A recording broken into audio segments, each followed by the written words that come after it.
எதிர்க்கட்சி சட்டமன்ற உறுப்பினர் ஓய்வூதியம் நிதித்துறை பற்றி கேட்டிருந்தார்கள். மனிதவள மேலாண்மை துறை பொறுத்தவரையில் அரசு நிர்வாக அமைப்பு மட்டுமே பேணி பாதுகாத்து வருகிறது. ஓய்வூதியம் நிதி என்பது நிதித்துறையை சார்ந்தது என்பதை பேரவையில் வாயிலாக தெரிவித்துக் கொள்கிறேன். அது விளக்கம் காலையிலே நான் சொல்லிட்டேன். மாண்புமிகு உறுப்பினர். மாண்புமிகு பேரவைத் தலைவர் அவர்களே, இளைஞர் மற்றும் விளையாட்டு மேம்பாட்டுத்துறை, நெடுஞ்சாலை மற்றும் சிறு துறைமுகங்கள் மானிய கோரிக்கைக்கு எனக்கு பேசுவதற்கு வாய்ப்பளித்த நடுநிலையான நம்மளுடைய சபாநாயகருக்கு என்னுடைய முதல் வணக்கத்தை தெரிவித்துக் கொள்கின்றேன். அதே போல என்னை இந்த சட்டமன்றத்திற்கு அனுப்பி வைத்த எங்களுடைய காங்கிரஸ் கட்சியினுடைய அகில இந்திய தலைவர் மல்லிகார்ஜுன் கார்கே அவர்களுக்கும், இன்றைக்கு நேர்மைக்கு இலக்கணமாகவும் நிமிர்ந்த நடையுடனும் மோடிக்கும் ஆர்எஸ்எஸ்க்கும் இந்திய இறையாண்மைக்கும் எதிராக யாரெல்லாம் குரல் கொடுக்கிறார்களோ அவர்களை தன்னுடைய கர்ஜித்த குரலால்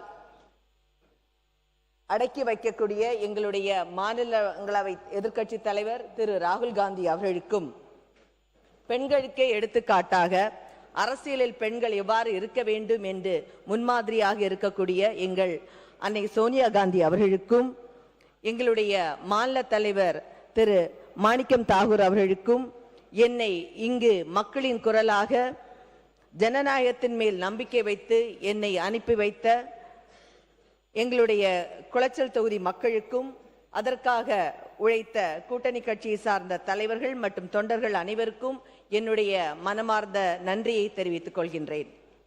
மாண்புமிகு பேரவைத் தலைவர் அவர்களே, தமிழ்நாட்டின் மீதும் தமிழின் மீதும் மிகுந்த மரியாதை வைத்துக் கொண்ட காரணத்தால் தான் எடுத்த கொள்கையில் உறுதியாக நின்று தமிழகத்தில் தமிழ்தாய் வாழ்த்து தான் முதலில் பாட வேண்டும் என்ற பள்ளிகளில் ஆயாலும் சரி, அரசு நிகழ்ச்சிகள் ஆயாலும் சரி, பாட வேண்டும் என்று அனைத்து எதிர்க்கட்சிகளையும் ஒன்றிணைத்து இன்றைக்கு கோட்டையில் கம்பீரமாக கொடியை ஏற்றி மக்களின் மனதில் வலம் கொண்டிருக்கக்கூடிய நம்மளுடைய மாண்புமிகு முதலமைச்சர் அவர்களுக்கு, திரு ஜோசப் விஜய் அவர்களுக்கு என்னுடைய வணக்கத்தை தெரிவித்துக் கொள்கின்றேன்.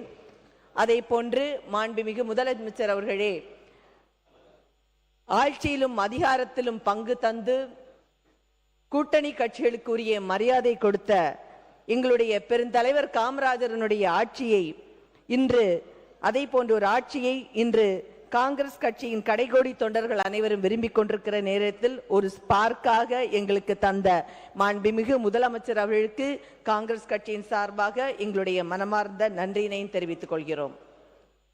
மாண்புமிகு பேரவைத் தலைவர் அவர்களே, நம்முடைய நிதியமைச்சர் அவர்கள் சட்டமன்றத்தில் வெளியிட்ட பட்ஜெட் என்பது அனைத்து மக்களாலும் ஏற்றுக்கொள்ளப்பட்ட ஒரு பட்ஜெட் ஆகும்.